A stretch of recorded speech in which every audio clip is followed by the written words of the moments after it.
Hello friends, today we are going to see the next chapter, that is our forest wealth. Forest.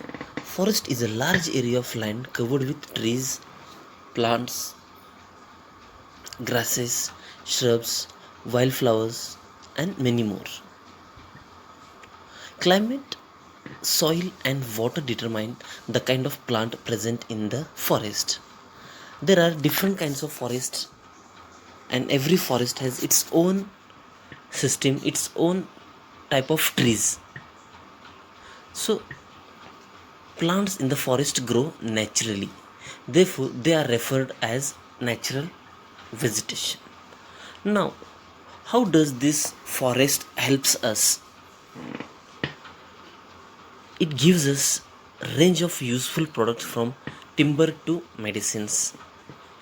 It provides shelter to many kind of birds, insects and wild animals. Prevents the soil erosion as roots of the trees bind the soil. Also, it purifies the air by taking carbon dioxide released in the atmosphere and gives out the oxygen in the air. Also means it maintains the balance of the air, oxygen level in the air. Forests also regulate the rainfall. The rainfall increases as they keep the air cool by releasing water vapors in the air. Forests control the floods. Forests also regulate the climate by preventing the excessive heat and cold. Now, forest tribes. As we know, early man lived in the forest as they did not know how to grow their food. They collected wild animals, wild roots, fruits, and grains in the forest to satisfy their appetite. They hunted animals and ate their raw meat. Such a peoples were called food gatherers. As the time passed, people moved to villages and they started living into the group. And slowly, the part of people from the villages moved into the cities. But still today, there are some peoples who still live in the forest. They are who practice their own customs and traditions and are yet to come in the contact with the outside world. These peoples are called tribals, or we call them as Adivasis. Tribals are primitive peoples who live together as a community. Each tribal community has its own culture and traditions that are different from each other, even though they are staying in the same type of forest. Now, the tribes known as Orans, Santhals, Gonds, Munds, and Bishnois. These are the main five communities in Bihar. Each community is totally different from other because of their lifestyle and the culture they follow. Now, how does these tribal peoples live, or what is the source of their living? As they are staying into the forest, these people depend upon the forest totally for their food, clothing, and shelter. What they do? They collect fruits and edible berries, honeybee, honey, tamarind for food. Also, they sell this in the market, or sometimes we see them in the forest when we pass on the roadside of the forest. They sell these items for their livelihoods. Also, hunting with bows and arrows is still practiced in them.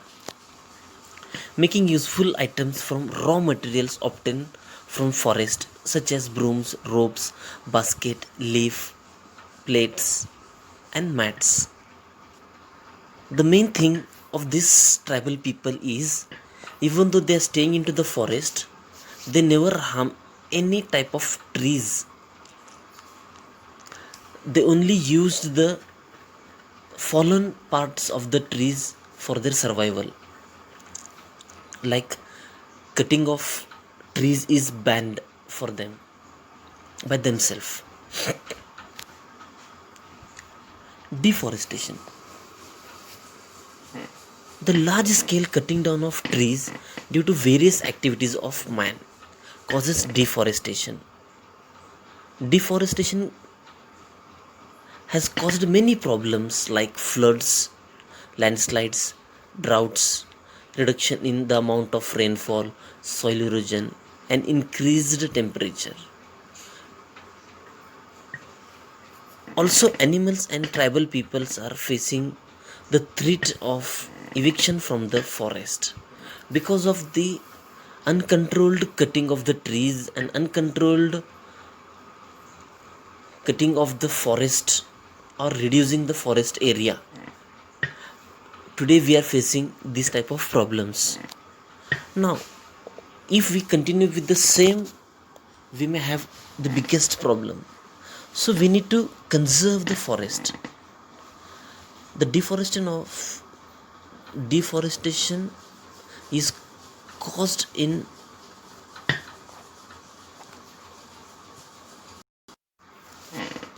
today. The government has taken an initiative to prevent the forests. Now, what are the precautions or preventions taken to conserve the forest? One is conservation by tribes. The people staying into the forest, they conserve the forest in a different way. The plants and animals of the area through sacred groves. Sacred grove is a vegetation area with a variety of plants. It is determined to the local deity or god regularly worshipped by the tribes. Cutting trees and hunting animal is strictly prohibited in these areas. They believe that if anyone would harm the plants and animals of a sacred groves, he or she would suffer from the warm wrath of the deity. We call it as sharp. There are many such groves existing in different states of India. Also, some other type of movements are conducted, like the famous is Chipko movement is the finest example highlighting the efforts of people to save forest. It was an initiative taken by the women of Garhwal in 1970 and 80s to prevent the commercial logging. Chipko movement to amass the wood, means the tree. When the timber cutter or contractor came to cut the trees, women put their arms around the trees and refused to move. Because of this movement, many trees and forests are saved. Sundarlal Bahuguna was a person behind this movement. He is also called as pioneer of this movement. The slogan of Chipko movement is ecology is the permanent economy. It was coined by Sundarlal Bahuguna. The motto of this movement is if you cut one tree, plant at least 3 trees, which helped to save many forests today which we see. The third one is the government has sold the lands to the private companies who buy the forest land and they cultivate their different varieties of fruits plants, fruit trees like coconut, rubber, sandalwood, which are known as orchard. Here the main aim of the government is to save the forest, and the companies are also benefited by getting the yield from the trees. The next one is conservation by the government. Now, the government has started conserving the forest in many ways. Now, for example, Bharatpur, the bird sanctuary in Rajasthan, is a reserve forest.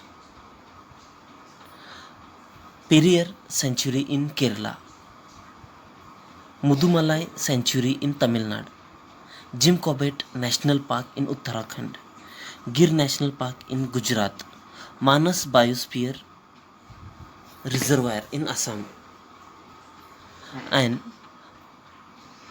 Nokrek in Meghalaya. These are the reserved forests conserved by the government.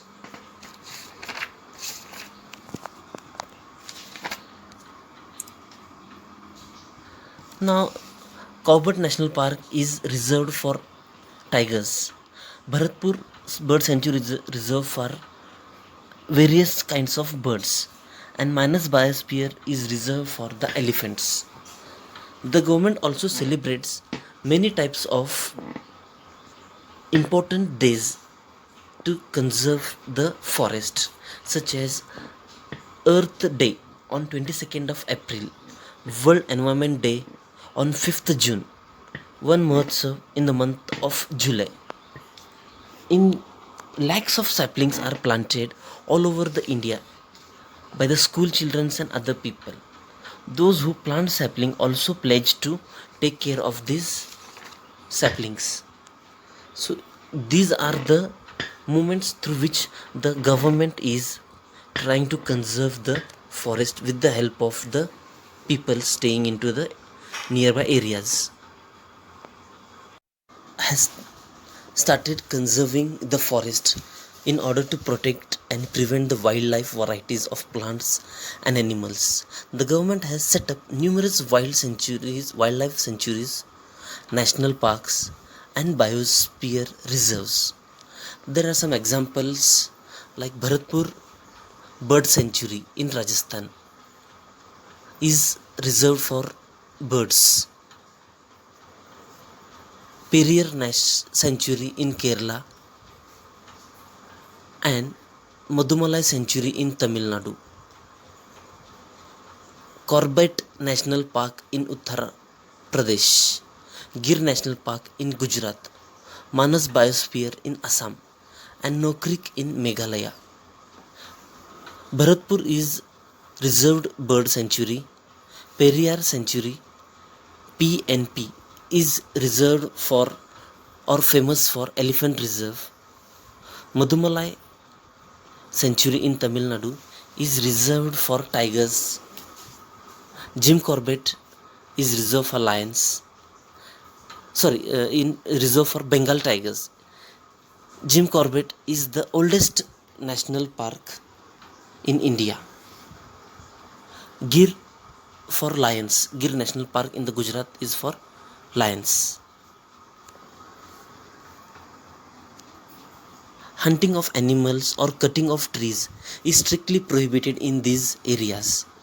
The government also celebrates an important days such as Earth Day on 22nd April, World Environment Day on 5th June, one Mahotsav in the month of July. Lakhs of saplings are planted all over the India by the school children and other peoples. Those who plant sapling also pledge to take care of these sapling.